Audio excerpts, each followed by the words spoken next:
бүгінгі сәрсенбідегі сәтті сұхбат подкастымыздың қонағы алтын домбыра айтысының бірінші дәрежелі иегері Бексұлтан Орынбасар. Қош келдіңіз. Және Жарасхан Әбдірашев атындағы номер 62-ші мектеп лицейінің алтын белгі иегерлері.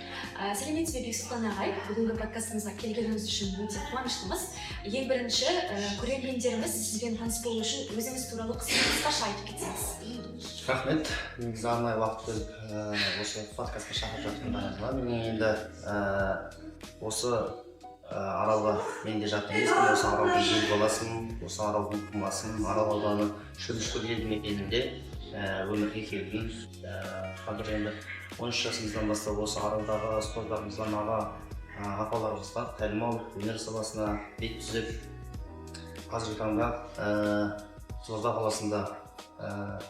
Қызылорда қаласының жастар театрында директордың орынбасары болып қызмет атқарамын. Негізгі миссиям осы айтыс өнері, жыр терме, жырау өнері осы қатар алып келе жатқан жайында. Үлкен рахмет сұрағыма жауап бергеніңіз үшін. Сізбен кездесу біз үшін үлкен мәртебе. Және де сізге оқушылардың қояр сұрағы бар еді. Саламатсыз ба ағай, сізге қояр сұрағым, алтын домбыра сайысына қалай дайындалдыңыз және қандай да бір қиындықтар болды ма? Әрине, алтын домбыра айтысы бұл жыл үздіктерінің жыл бойына, мысалы 2025 жылдың қаңтар айынан бастап желтоқсан айына дейінгі аралықта өткен үлкен республикалық айтыстардың жеңімпаздары, яғни тек бас жүлде алған ақындар ғана қатысатын жылдың ең үлкен мега жобасы. Бұл айтыста әр өңірден мықты ақындар қатысады. Енді бұл айтыстағы дайындық мен үшін көп уақыт кеткен жоқ. Біріншіден, себебі бұл айтыстың уақыты жыл сайын желтоқсан айында болатын болса, биыл қазан айында болды. Біз дайындыққа аса бір қатты кіріспеген уақыт болатын. Бірақ енді адамның көп жағдайда жетістікке жетуі мықтылығынан емес, сәттіліктің де көп әсер етеді деп ойлаймын. Осы себебі мен бұл айтысқа бір бас аяғы 2 аптадай дайындалып қатыстым. Содан кейін айтыста енді мен бірінші айналымда Ақтөбенің Нұрғұл Жауынбаев деген ағаларымызбен айтысып, жақсы өнер көрсетіп, екінші айналымға шығып, екінші айналымда қазақтың Сара Тоқтамысова дейтін әйгілі ақынмен сөз қатыстырып, жақсы өнер көрсетіп, халықтың да қазылардың да қошеметіне бөленіп, осылай жетістікке жеттім. Енді бұл жерде мен айта кететін нәрсе, қандай қиындық дейтін болатын болса, мен осы алтын домбыраның алдында күміс домбыра дейтін айтысқа қатысқан болатынмын. Ол айтысқа бір ай бойы дайындалдым. Сол айтысқа менің түйгенім, қандай жағдай болмасын, айтыс болсын, немесе басқа бір салада жетістікке жету үшін, адам өзінің көздеген мақсатына жету үшін соңына дейін өзінің психологиясын қарапайым тілмен айтқанда жіберіп алмау керек. Яғни сол сапарға жолға шыққаннан үйіне келгенге дейінгі сол мақсатты ұстану керек. Себебі сен сол мақсатқа жету жолында бір кішігірім еркінсейтін болсаң, міне енді қолым жетті ғой дейтін болсаң, ол саған бұйырмай қалуы мүмкін. Сол үшін мен сіздерге айтар ағалық кеңесім, қандай жетістікке жету үшін, немесе бір мақсатқа жету үшін өзіңнің потенциалыңды, өзіңнің психологиялық иммунитетіңді түсіріп алмау керек. Сәлеметсіз бе, сізге қояр сұрағым, жыр термеге қызығушылығыңыз қай кезден басталды? Менің жыр термеге қызығушылығым, негізі мен жыр термеге қызықпағым шындығын. Мен жыр термеге қызықпағым, маған қызығушылығымды оятты деп айтуға болады. Әр нәрсеге бір нәрсе себепші. Мен ауылда 6-шы сынып оқып жүргенде, қателеспесем, осы ән айтуға жақын болдым. Осы әншілік қабілетімді байқағаннан кейін өзімнің әкемнің мектепте көркемөнерпаздар үйірмесінің жетекшісі болып қызмет атқарған. Сондықтан осы аралдағы жыраулар байқауына, термешілер байқауына қатынасы келді. Маған қатыс деді. Мен бірақ қатыспайын деп бас тарттым. Өйткені мен сахна ашуға ұялдым, қорқыныш сезімі болды. Бірақ бұл жерде әке балаға сыншы деген менің әкемнің мықтылығы болды деп есептеймін. Себебі ол кісі менің әлсіз тұсымды біледі. Мен техникаға қатты құмар болдым. Көлік құралдарын басқаруға, мотоцикл айдауға сондай қызығушылықтарым болды. Соны пайдалана отырып мені өнерге алып келді. Яғни маған рұқсат бермейді техника айдауға, бірақ осы конкурсқа қатысып келсең, мен саған рұқсат беремін, қозғалма өткіземін осы мотоциклді дегеннен кейін мен сол мотоциклға деген қызығушылықтың арқасында қалай келмей айтқанын білмей қалдым. сол қызығушылықпен мына жыраулардың сахнасына шықтым. Сахнадан шыққан кезде Құдай қолдап, халық қолдап, үлкен өнердің рухы. Негізі көп адамдар айтады, сахна киелі деп. Бізде Мұхтар Әуезов театрында Еркін Жуасбек дейтін басшысы бар. Сол кісінің айтқан бір сөзі бар еді. Сахна киелі деген сөзге мен келісе бермеймін дейді. Сахна киелі болатын болса, оны реквизит құрап жүрген адамдар, немесе сол сахнада жұмыс істеп жүрген адамдар неге қобалжымайды? Неге именно өнерпаз шыққан кезде қобалжиды дейді. Бұл жерде өнердің киесі. Өнердің киесі сахнаға өнерпаз шыққан кезде сезіледі.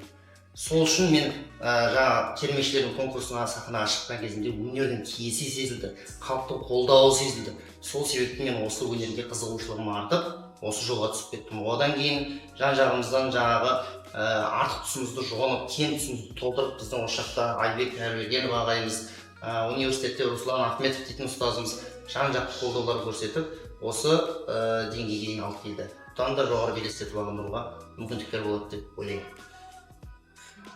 Саламат ағай, мен сізге келесі сұрағым, өзіңіздің үлгі тұтатын ақын жыршыларыңыз бар? Әрине, негізі ұстазы жақсының ұстанымы жақсы дейді. Мен қай салада болмасын, айтады ғой, әр салада 5 минуттық білімім болсын дейді. Мен барлық саладағы адамдармен жақын араласуға, біздің Мұхтар Ниязов дейтін ағамыз бар, менің осы айтыстағы ұстаздарымның бірі. Ол кісі қолың ақша түссе адаммен араласуға жұмса дейтін тұғыма ақыл айтқан кезде.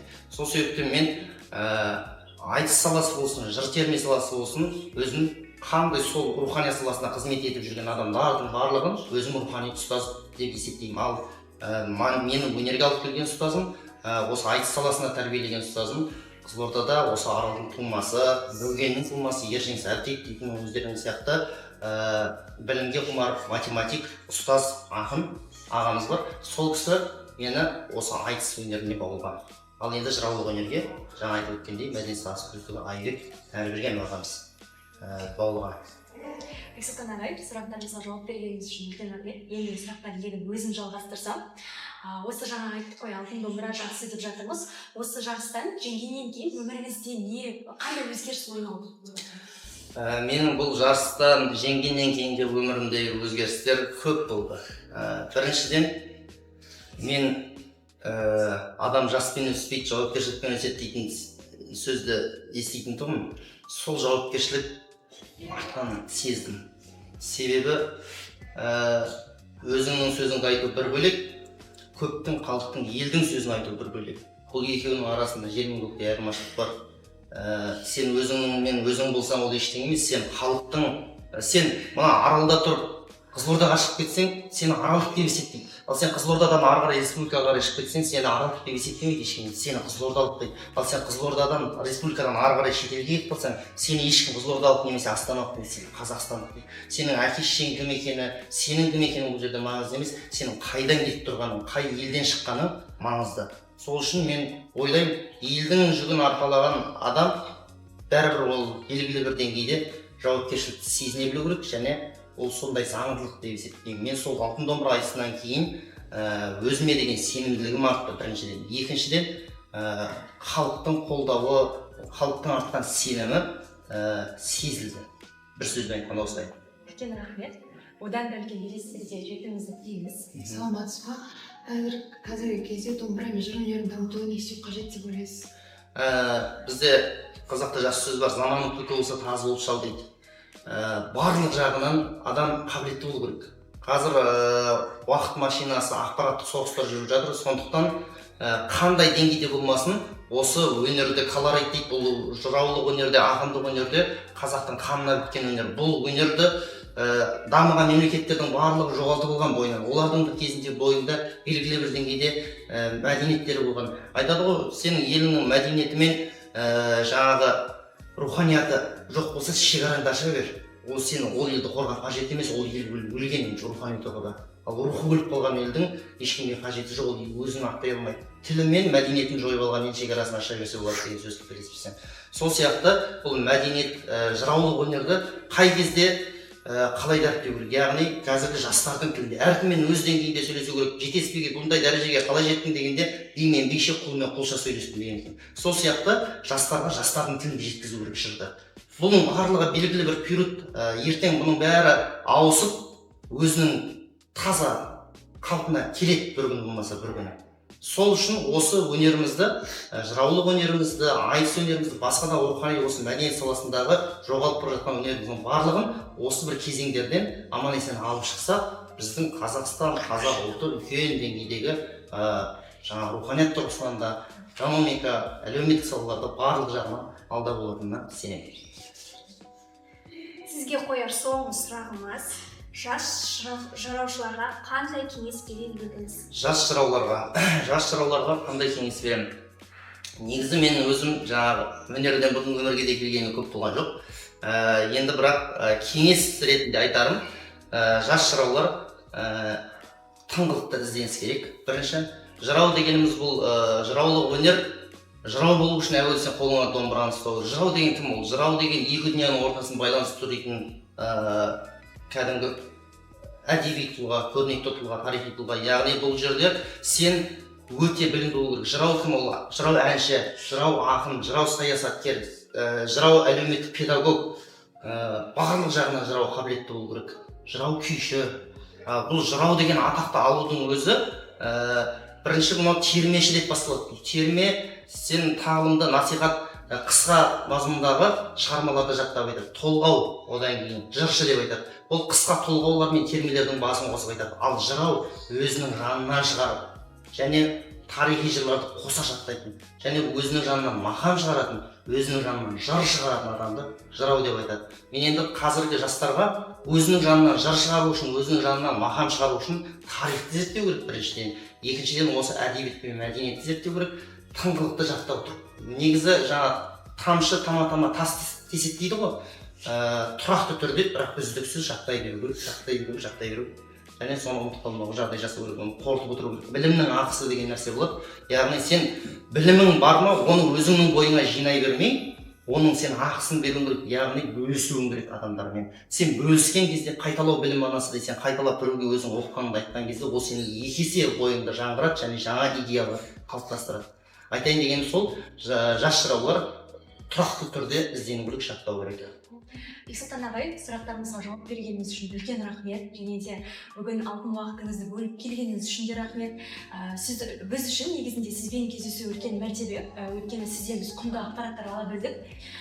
Сондықтан да сізге үлкен рахметімізді білдіреміз, алғыс айтамыз. Осылай көңіл күймен бүгінгі подкастымызды аяқтаймыз. Сіздермен бірге болған бүгінгі қонағымыз Бексұлтан Орынбасар және де Жарасхан Әбдірашев атындағы номер 62 мектеп лицейінің алтын белгі иегерлері және подкаст жүргізушісі Аралбаева Мұрсая. Сау болыңыздар.